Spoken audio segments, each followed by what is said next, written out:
বন্ধু বান্ধৱীসকল, আজি আপোনালোকলৈ যিটো বিজ্ঞাপন লৈ আহিছোঁ সেই বিজ্ঞাপনটো ছ'চিয়েল ৱেলফেয়াৰ ডিপাৰ্টমেণ্টৰ পৰা আহিছে, অৰ্থাৎ সমাজ কল্যাণ বিভাগৰ ফালৰ পৰা বিজ্ঞাপনটো আহিছে। আপোনালোকে চাব, এই বিজ্ঞাপনটো 4 মাৰ্চ 2025 তাৰিখে প্ৰকাশ কৰিছিল। এই বিজ্ঞাপনটো মুঠ পদসমূহ মই আপোনালোকক দেখাম। এই পদৰ আপোনালোকৰ আবেদনৰ অন্তিম তাৰিখটো আপোনালোকক মই দেখাই দিছোঁ। চাওক, 5 মাৰ্চৰ পৰা আবেদন আৰম্ভ হৈছে আৰু 25 মাৰ্চ 2025 তাৰিখলৈকে আবেদন কৰিব পাৰিব।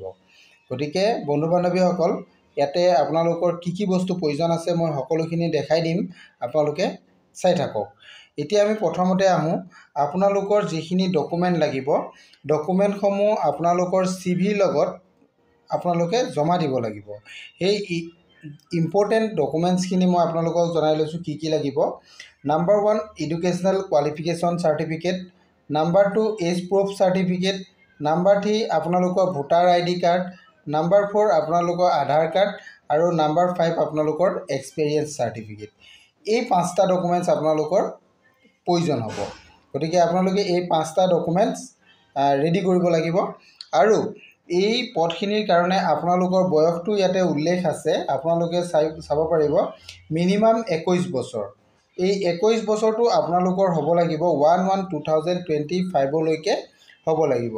যদি আপোনালোকৰ 21 বছৰৰ ওপৰত হয় 1/1/2025ত, তেনেহ'লে আপোনালোকে এই পদৰ কাৰণে আবেদন কৰিব পাৰিব। আমি এতিয়া আহোঁ মেইন যিখিনি পদ আছে, পদসমূহ কাৰণে। প্ৰথম আমি চাওঁ, যিটো প্ৰথম পদ আছে, প্ৰথম পদটো হৈছে চেণ্টাৰ এডমিনিষ্ট্ৰেটৰ। ইয়াৰ কাৰণে এটা পদ আছে। এই পদটোৰ কাৰণে আপোনালোকৰ দৰমহাটো দিয়া হ'ব 36,000 পাৰ মান্থ। যিহেতু এই পদসমূহ কণ্ট্ৰেকচুৱেল পদ, গতিকে মই আপোনালোকক দেখুৱাই আছোঁ। আপোনালোকে চাওক, ইয়াতে ফিক্স পে' দিয়া হ'ব। ইয়াতে উল্লেখ আছে, এইটো ফিক্স পে' বুলি উল্লেখ কৰা আছে। আৰু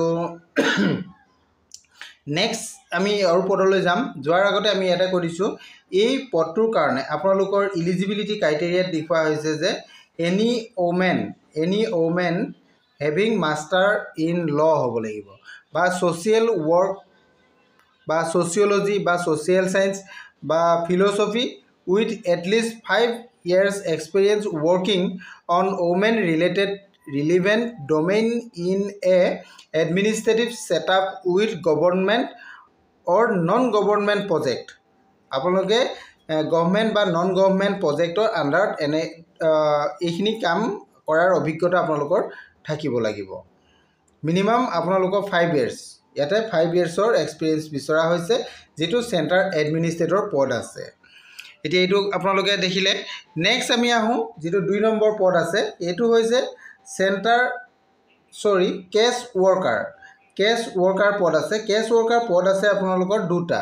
ইয়াৰ কাৰণে আপোনালোকৰ মান্থলি 25,000 দিয়া হ'ব। আৰু ইয়াৰ কাৰণে কোৱালিফিকেশ্যনটো আপোনালোকৰ বেচেলৰ ইন ল' বিচৰা হৈছে, বা ছ'চিয়েল ৱৰ্ক বা ছ'চিয়'লজি বা ছ'চিয়েল ছায়েন্সত হ'ব লাগিব। আৰু লগতে এটলিষ্ট 3 years আপোনালোকৰ ৱৰ্কিং এক্সপিৰিয়েঞ্চ বিচৰা হৈছে। এইটো হৈ গ'ল। যিকোনো প্ৰজেক্টত, গভৰ্ণমেণ্ট হওক বা নন গভৰ্ণমেণ্টত, আপোনালোকে যিকোনো প্ৰগ্ৰামত কাম কৰা অভিজ্ঞতা আপোনালোকৰ হ'ব লাগিব। এইটো বুজি পালে 2 নম্বৰটো। এতিয়া আমি আহোঁ 3 নম্বৰ পদটোলৈ। 3 নম্বৰ পদটো হৈছে কাউন্সিলৰ যিটো পদ, এই 3 নম্বৰ কাউন্সিলৰ পদ, ইয়াৰে এটা পদ আছে। ইয়াৰ কাৰণে দৰমহা আপোনালোকৰ 25,000 হ'ব। আৰু ইয়াৰ কাৰণে আপোনালোকৰ বিচৰা হৈছে ওমেন হেভিং প্ৰফেচনেল ডিগ্ৰী বা ডিপ্ল'মা ইন ফিল'চফি বা চাইক্ৰেটি যদি আছে, তেনেহ'লে আপোনালোকে এই পদৰ কাৰণে এপ্লাই কৰিব পাৰিব। আৰু লগতে 3 years ৱৰ্কিং আপোনালোকৰ গভৰ্ণমেণ্ট হওক ছেমি গভৰ্ণমেণ্ট প্ৰজেক্টত কাম কৰা অভিজ্ঞতা থাকিব লাগিব। এইখিনি ইয়াতে উল্লেখ কৰা আছে, এইটো আপোনালোকে চাই ল'ব পাৰিব। নেক্সট আমি আহোঁ 4 নম্বৰ যিটো পদ আছে, এই পদটো হৈছে অফিচ এছিষ্টেণ্ট। ইয়াৰ কাৰণে এটা পদ আছে। ইয়াৰ দৰমহাটো আপোনালোকক 20,000 টকা পাৰ মান্থ দিয়া হ'ব। আৰু ইয়াৰ কাৰণে আপোনালোকক এনি গ্ৰেজুৱেট হ'ব লাগিব। এনি গ্ৰেজুৱেট হ'ব লাগিব। এটলিষ্ট আপোনালোকৰ ডিপ্ল'মা থাকিব লাগিব, কম্পিউটাৰ ডিপ্ল'মা থাকিব লাগিব। গ্ৰেজুৱেট উইথ কম্পিউটাৰ ডিপ্ল'মা বা IT এক্সেপ্টা যদি থাকে, তেনেহ'লে এপ্লাই কৰিব পাৰিব। আৰু লগতে আপোনালোকৰ 3 years ইয়াতে ৱৰ্কিং এক্সপিৰিয়েঞ্চ বিচৰা হৈছে। এইটো আপোনালোকৰ অফিচ এছিষ্টেণ্ট পদৰ কাৰণে। নেক্সট আমি 5 নম্বৰ যিটো পদ আছে তাৰ কাৰণে আহিছোঁ মাল্টিপাৰ্পজ ৱৰ্কাৰ কুক। এই পদটোত আছে মুঠ 3টা পদ আছে। ইয়াৰ দৰমহা 14,000 টকা পাৰ মান্থ হ'ব। এইটো এনি ওমেনৰ কাৰণে দিয়া হৈছে আৰু লিটাৰেট হ'ব লাগিব, উইদিন নলেজ এক্সপিৰিয়েঞ্চ এইখিনিত আপোনালোকৰ থাকিব লাগিব বা কোৱালিফিকেশ্যন আপোনালোকৰ 8 পাছ হ'লেও হৈ যাব, তেতিয়া আপোনালোকে এপ্লাই কৰিব পাৰিব। আৰু 6 নম্বৰ যিটো পদ আছে এইটো হৈছে আপোনালোকৰ চিকিউৰিটি আৰু নাইট গাৰ্ড। চিকিউৰিটি আৰু নাইট গাৰ্ডৰ কাৰণে দিয়া হৈছে। ইয়াতে মুঠ 3টা পদ আছে। ইয়াৰ দৰমহাটো 12,000 টকা হ'ব আৰু ইয়াতে এনি পাৰ্চনে এপ্লাই কৰিব পাৰিব আৰু 2 years ইয়াতে আপোনালোকৰ চিকিউৰিটি কাম কৰা এক্সপিৰিয়েঞ্চ বিচৰা হৈছে আৰু ইয়াৰ কাৰণে আপোনালোকৰ হায়াৰ ছেকেণ্ডেৰী পাছ বিচৰা হৈছে। হায়াৰ ছেকেণ্ডেৰী পাছ হ'ব লাগিব, অৰ্থাৎ HS পাছ কৰা হ'ব লাগিব। এইখিনি আছিলে পদখিনি। এতিয়া আমি আহোঁ এই পদসমূহ কোন মানে ডিষ্ট্ৰিক্টৰ পৰা আহিছে, আমি সেই কথাখিনি আলোচনা কৰোঁ।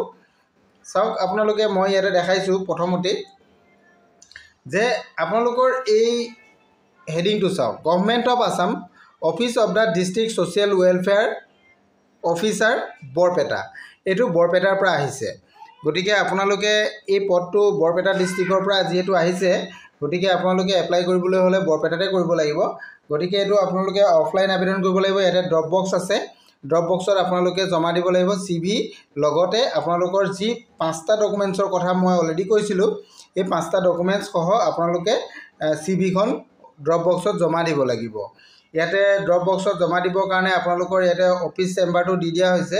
Office chamber of the additional district commissioner Barpeta, room number 9, তাতে জমা দিব লাগিব। আপোনালোকৰ 5 তাৰিখৰ পৰা জমা হৈ আছে, আপোনালোকে 25 মাৰ্চলৈকে জমা দিব পাৰিব।